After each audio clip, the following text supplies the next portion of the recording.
After he said this, Jesus spat on the ground and made some mud with the spittle.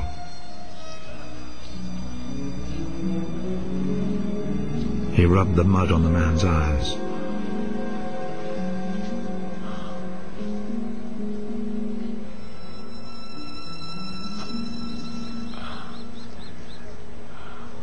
Go and wash your face in the pool of Siloam. This name means sent.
So the man went, washed his face, and came back, seeing. His neighbors then, and the people who had seen him begging before this, asked, "Isn't this the man who used to sit and beg?" He's the one. No, he isn't. He just looks like him. I am the man. How is it that you can now see? The man called Jesus made some mud, rubbed it on my eyes, and told me to go to Siloam and wash my face. So I went, and as soon as I washed, I could see. Where is he? I don't know. Then they took to the Pharisees the man who had been blind. The day that Jesus made the mud and cured him of his blindness was a Sabbath.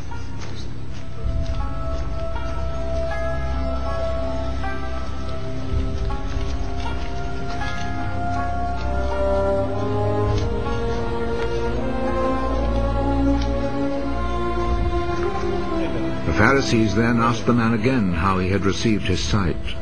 He put some mud on my eyes. I washed my face, and now I can see. The man who did this cannot be from God, for he does not obey the Sabbath law. How could a man who is a sinner perform such miracles as these? And there was division among them. You say he cured you of your blindness. Well, what do you say about him? He is a prophet. The Jewish authorities, however, were not willing to believe that he had been blind and could now see, until they called his parents. Is this your son? You say that he was born blind. How is it then that he can now see? We know that he is our son, and we know that he was born blind. But we don't know how it is that he is now able to see, nor do we know who cured him of his blindness. Ask him. He is old enough and he can answer for himself. His parents said this because they were afraid of the Jewish authorities, who had already agreed that anyone who said he believed that Jesus was the Messiah would be expelled from the synagogue. That is why his parents said, "He is old enough, ask him." A second time they called back the man who had been born blind. Promise before God that you will tell the truth. We know that this man who cured you is a sinner. I do not know if he is a sinner or not.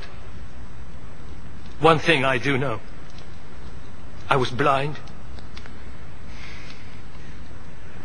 and now I see.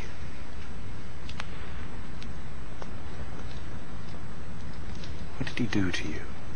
How did he cure you of your blindness? I have already told you, and you would not listen.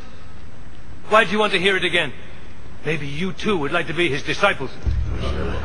They insulted him and said, "You are that fellow's disciple. But we are Moses' disciples. We know that God spoke to Moses. As for that fellow, however, we do not even know where he comes from." What a strange thing that is. You do not know where he comes from, but he cured me of my blindness. We know that God does not listen to sinners. He does listen to people who respect him and do what he wants them to do. Since the beginning of the world, nobody has ever heard of anyone giving sight to a person born blind.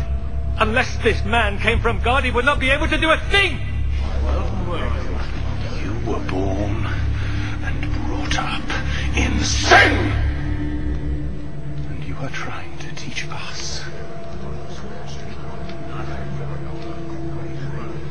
And they expelled him from the synagogue.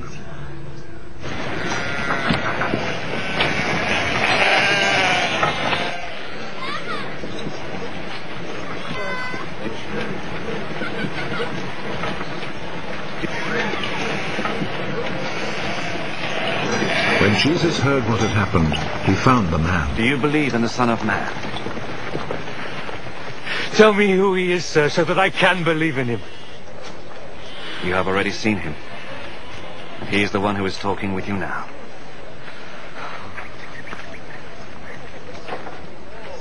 I believe, Lord. And he knelt down before Jesus. I came to this world to judge, so that the blind should see, and those who see should become blind. Some Pharisees who were there with him heard him say this and asked him, Surely you don't mean that we are blind too?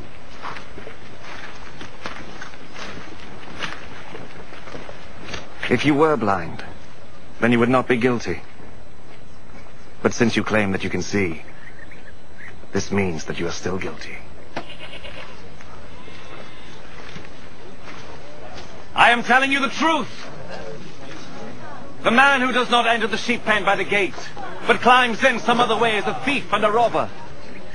The man who goes in through the gate is the shepherd of the sheep. The gatekeeper opens the gate for him. The sheep hear his voice as he calls his own sheep by name, and he leads them out. When he has brought them out, he goes ahead of them, and the sheep follow him because they know his voice. They will not follow someone else.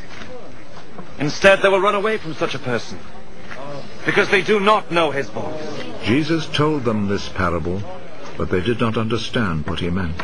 So Jesus said again, I am telling you the truth. I am the gate for the sheep. All others who came before me are thieves and robbers, but the sheep did not listen to them. I am the gate. Those who come in by me will be saved. They will come in and go out and find pasture. The thief comes only in order to steal, kill, and destroy. I have come in order that you might have life. Life in all its fullness. I am the good shepherd who is willing to die for the sheep. When the hired man, who is not a shepherd and does not own the sheep, sees a wolf coming, he leaves the sheep and runs away. So the wolf snatches the sheep and scatters them. The hired man runs away because he is only a hired man.